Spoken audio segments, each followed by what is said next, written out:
Hi there, Sandra here from createinspain. The objective of this video today is to enable you to do paper piercing without a kit if you have a brother scan and cut, or just to be able to do paper piercing in another machine. This is going to show you how to make a piercing tool, what you might want to use, and go through a few of the processes involved in actually setting up to do paper piercing. Now, you may be thinking to yourself, if you have a Brother Scan and Cut DX, that you want to buy the paper piercing kit. If you do, fine, but they are pretty expensive kit. If you have the CM version of the machine, then you can't buy the paper piercing kit anyway. I'm going to start off with a proviso that Brother say that if you use anything other than Brother products in their machines, you will void your warranty.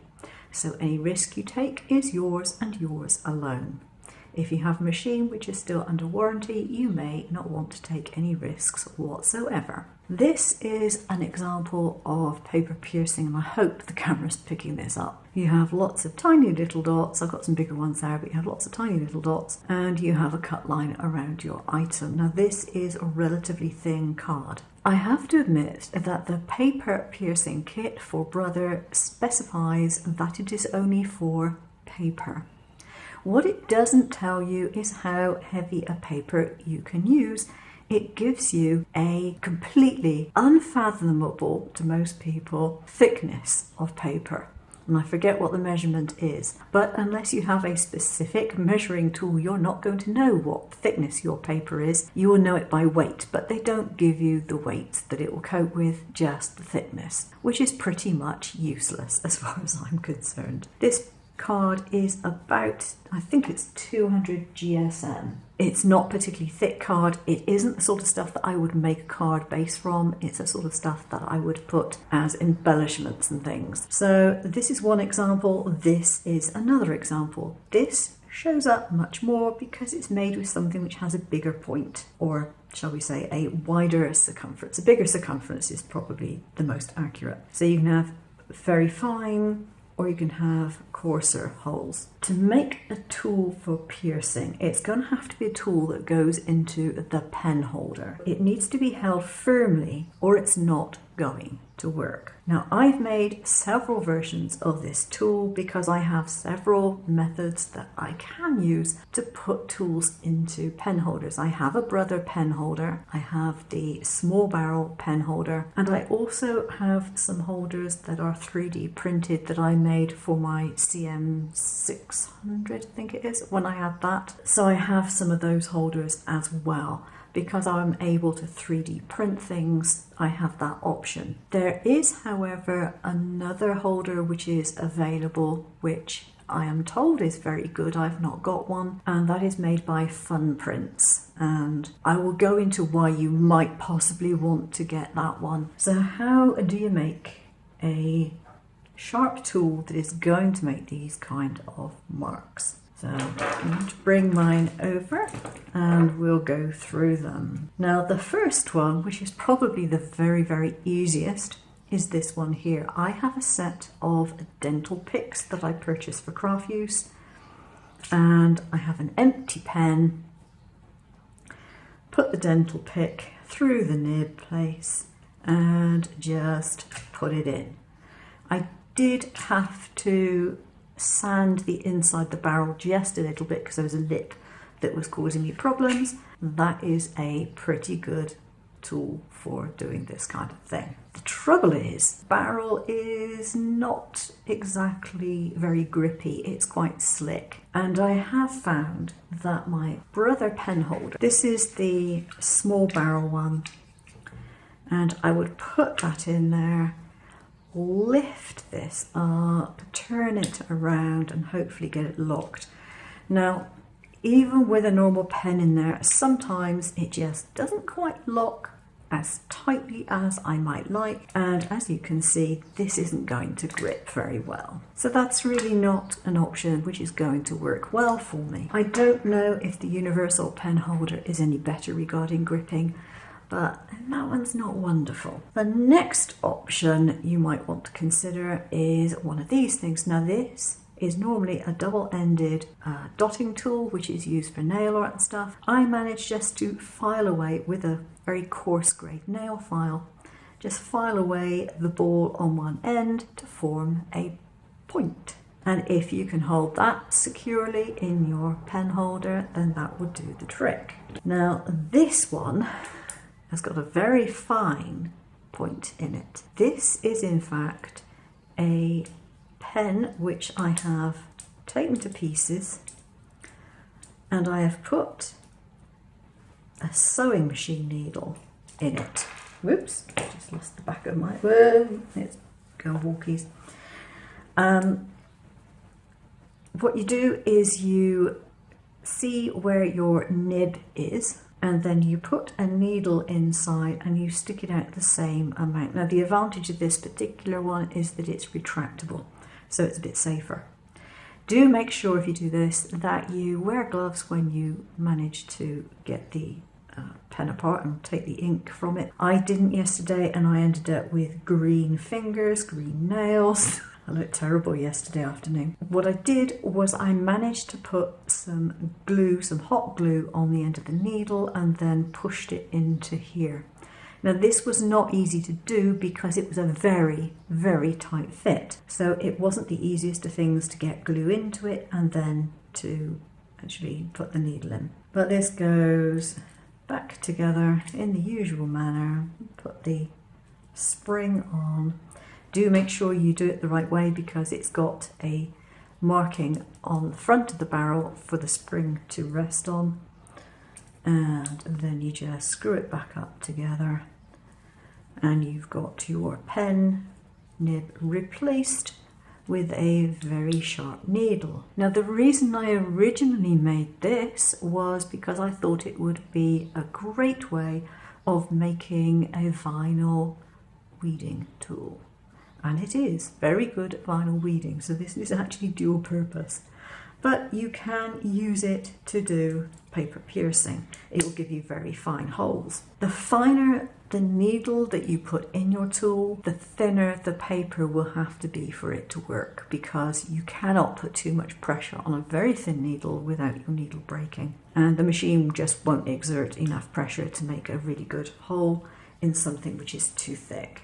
This one was much, much easier to make, and again is retractable. This has a size 14 sewing machine needle in it. And again, done in the same way. This was easier because this tube is a lot thicker and I can easily get this inside here. So this was easy to put the glue in. Now when you're making these, you need to make sure that the needle sticks out the correct amount.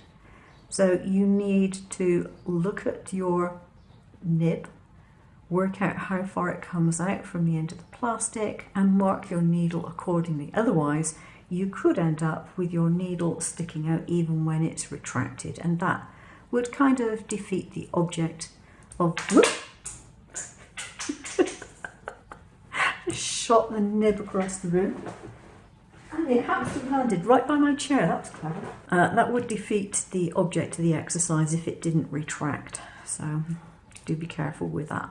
I do like the idea of them retracting because for safety reasons, you got very sharp pointy objects, and I think it's a good idea that you can retract it and keep it out of the way. Now this one here is one of my homemade 3D printed holders, and before you ask, I do not sell these.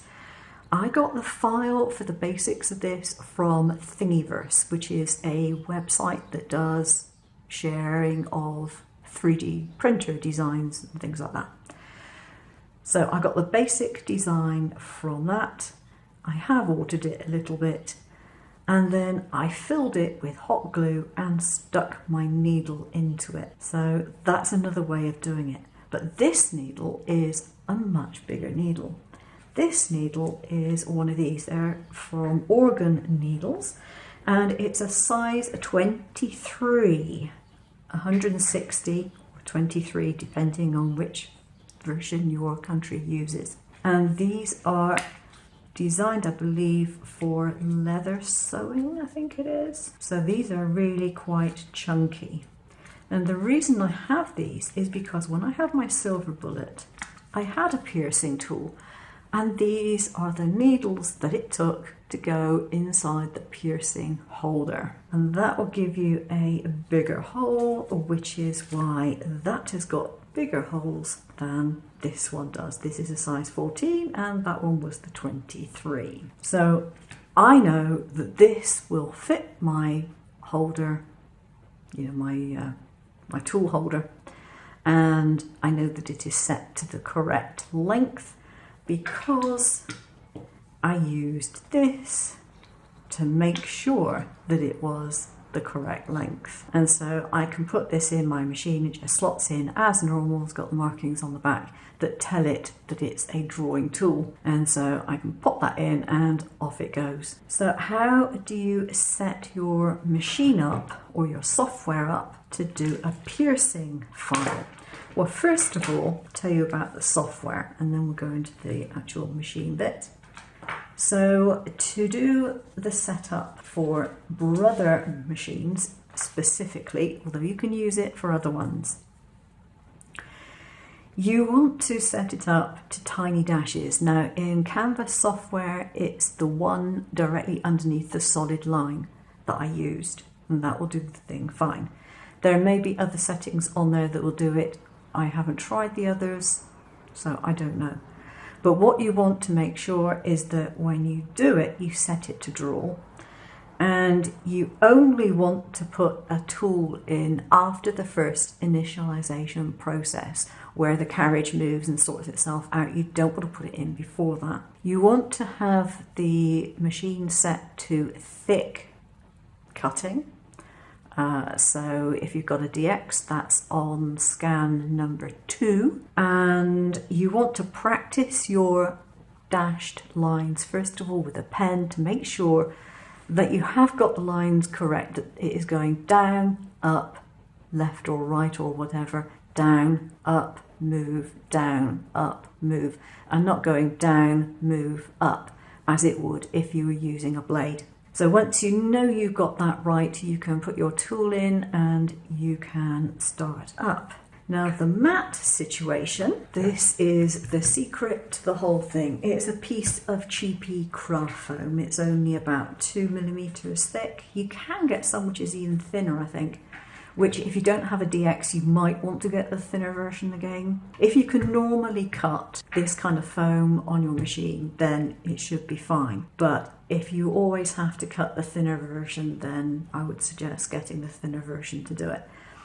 But I've got this 2mm craft foam and it's perfect. So what you do is you put your piece of paper or card on here and you want to stick it down. Now I haven't bothered to put any adhesive over here, but I would treat that as I would treat my mat in the way of resticking.